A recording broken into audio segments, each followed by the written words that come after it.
Chers compatriotes, bonjour, bonsoir selon l'endroit où vous allez me suivre. Je suis Armand Mondiono Boutelezi, Boutindi Bwabutcheleka Bwavindumuna, Bangungu Wakalamu Kwenda Nkukurika. Je veux vous lire une communication du colonel Bienvenu Mabile Mono. Je précise très bien que ce texte n'est pas à moi. Je le lis dans le cadre de mon patriotisme, car j'ai trouvé que le colonel Bienvenu Mabile Mono a su expliquer dans ses propos les enjeux qui se passent entre les autorités congolaises et le Rwanda. Alors, il intitule son texte « Cession des terres congolaises au Rwanda, bien comprendre les enjeux ». Et j'inviterai mes abonnés de TikTok, au cas où ce texte se coupera parce qu'il est très long, de venir le lire en intégralité sur mon site Nzoïsme ou de le suivre sur YouTube Armand Mondiono. Cession des terres congolaises au Rwanda, bien comprendre les enjeux. 200 millions de dollars, c'est le prix de la vente aux enchères de notre âme au Rwanda par Denis Sassou Nguesso et son fils Christelle Sassou Nguesso. Plusieurs accords secrets ont été conclus lors de la visite de Paul Kagame à Brazzaville du 10 au 13 avril 2022, notamment la convention de concession de la zone industrielle et commerciale de Maluku. Officiellement, le contrat conclu par Christelle Venture Ltd. CVL prévoit un investissement de 200 millions de dollars en échange d'une concession de 20 ans. Au Congo, la filiale de Christelle Ventures Ltd. CVL et la société Masfield Ventures Congo Holding.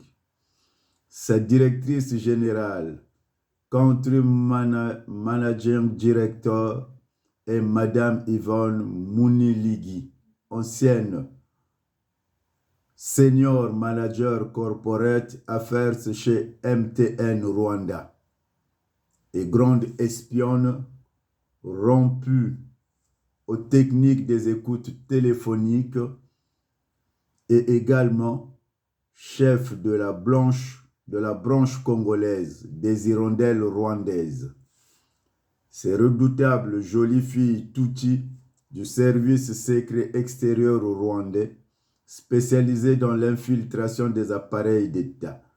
Elle est également directrice générale de la mystérieuse société Stone Negix et collabore entre autres avec les équipes de Denis Christelle Sassou Nguesso et Pierre Oba. Et pour cause, cette société, Stony Genix, s'est vu attribuer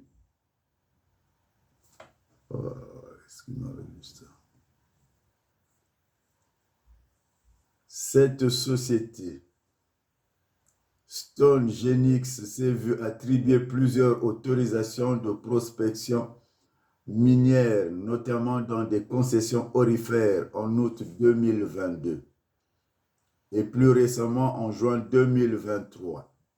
http://www.sg.cg/texte-officiel/arrêté/2023 Congo arrêté 2023-8207 PDF. C'est donc cette dernière qui gère la majeure partie des contrats passés par le Rwanda au Congo, dans l'épineux dossier de la concession des terres congolaises au Rwanda, directement en collaboration avec les équipes de Denis Christel Sassou Nguesso. Pour faire simple, le moins que l'on puisse dire, c'est que les tâches sont bien réparties. Madame Françoise Joly gère le père, Denis Sassou Nguesso, et Yvonne Mouniligui gère le fils, Denis Christel Sassou Nguesso. La société Masfield de Ventures, Congo Holding, est déjà bien présente et active dans la zone de Maluku-Trécho, où les Rwandais ont pris pied, sans appel et surtout sans aucune résistance de la part des Congolais. Elle est également présente dans le dossier de la construction et l'équipement du port sec de Dolisie. Et ce n'est pas tout. Elle est également au cœur du fameux projet de la culture du Rissa, cher à Denis Christel Sassou Nguesso, et bien sûr, Denis, ou plutôt son patron, Claudio Descalzi, et son épouse Marie-Magdeleine Mado Ignoba, ainsi que leur fille Cindy Descalzi et de son mari Serge Pereira, où Masfield Ventures Congo Holding devrait avoir pas moins de 5 agro-hubs. Ainsi, le Rwanda de Paul Kagame, par l'intermédiaire de son bras financier, le fonds Christel Ventures Ltd CVL, dirigé par Jean-Claude Kareyenzi, se déploie petit à petit dans le tissu économique congolais à travers notamment sa filiale Masfield Ventures, It's Foreign Focused Subsidiary.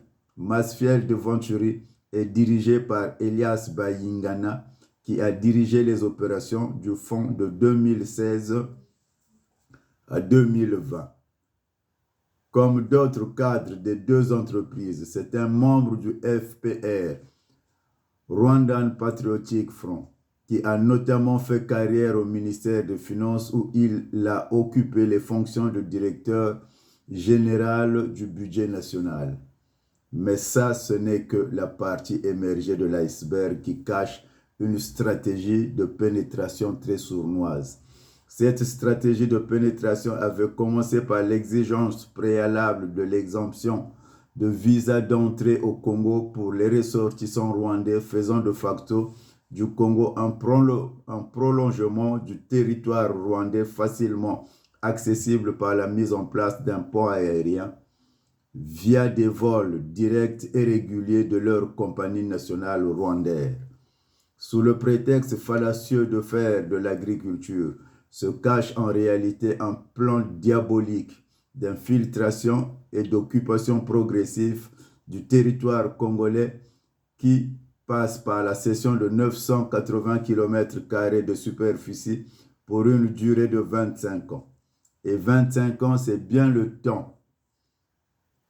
Et 25 ans, c'est bien le temps que la durée d'une génération humaine correspond, généralement au cycle de renouvellement d'une population adulte apte à se produire, à savoir environ 25 ans. C'est le temps nécessaire au doublement de la population. Ce plan diabolique d'infiltration et d'occupation progressive du territoire congolais répond aux visées expansionnistes de Paul Kagame, mais il est surtout rendu possible par la volonté obsessionnelle de Denis Sassou Nguesso et son fils Christel Sassou Nguesso de voir se matérialiser leur funeste projet de succession dynastique, entrevoyant ainsi pouvoir mettre au pas les régions dites frondeuses, à savoir le Poul, la Bwenza et le Niari. Pour Paul Kagame, c'est du pain béni. Non seulement celui-là lui permettrait d'étendre son territoire sans coup férir établir des enclaves rwandaises sur ces enclaves sur le territoire congolais. Mais en plus, ces enclaves se situeraient dans le département qui partage une,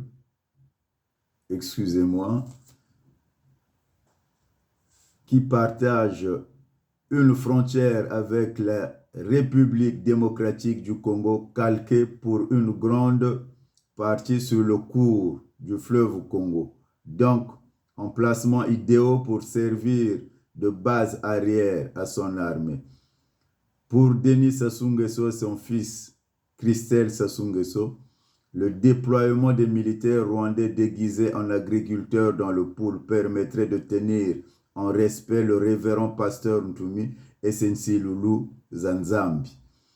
Et plus généralement dans le pôle, la Bwenza et le Nyari, la cohabitation des Congolais avec le Rwandais dans ces régions dites frondeuses donnerait lieu au brassage des populations qui, au bout de 25 années prévues dans leurs accords de cession de terre, comme je l'ai souligné plus haut, 25 ans, c'est le temps d'une génération, donnerait comme en République démocratique du Congo une nouvelle population hybride tristement célèbre appelée les Banyamulenge, et qui réclameraient à leur tour un droit du sol et la nationalité congolaise ainsi que leur prise en compte dans les organes de décision et de gestion du pays à tous les niveaux. Il est donc plus que temps pour toutes les Congolaises et tous les Congolais de bien prendre conscience et de savoir qu'ils ont à faire face à un péril qui se dessine lentement, sournoisement. Tous nous portons une responsabilité face à l'histoire, mais aussi face à l'avenir. Nous assurer que le Congo éternel soit transmis aux générations futures comme nous l'ont légué nos ancêtres. Et c'est pourquoi j'en appelle aux chefs militaires actuels. L'armée de la République est au service de la nation. Sa mission est de préparer et d'assurer par la force des armes la défense de la patrie et des intérêts supérieurs de la nation. C'est pour cette raison et pour cette raison seulement que les militaires méritent le respect des citoyens et la considération de la nation. Fait le 8 juin 2024, bienvenue Mabile Mono. Vous avez un autre site qui le mentionne dans son papier, c'est le www.sgg.cg pour ceux qui veulent de plus amples renseignements sur ces enjeux. J'en ai terminé pour aujourd'hui et je répète, ce ne sont pas mes propos, ce sont des propos du colonel Bienvenu Mabile Mono et que je trouve beaucoup d'intérêt. C'est pour cela que je me suis permis par patriotisme de relayer son texte. J'en ai terminé. Que Dieu soit avec nous et qu'il nous bénisse.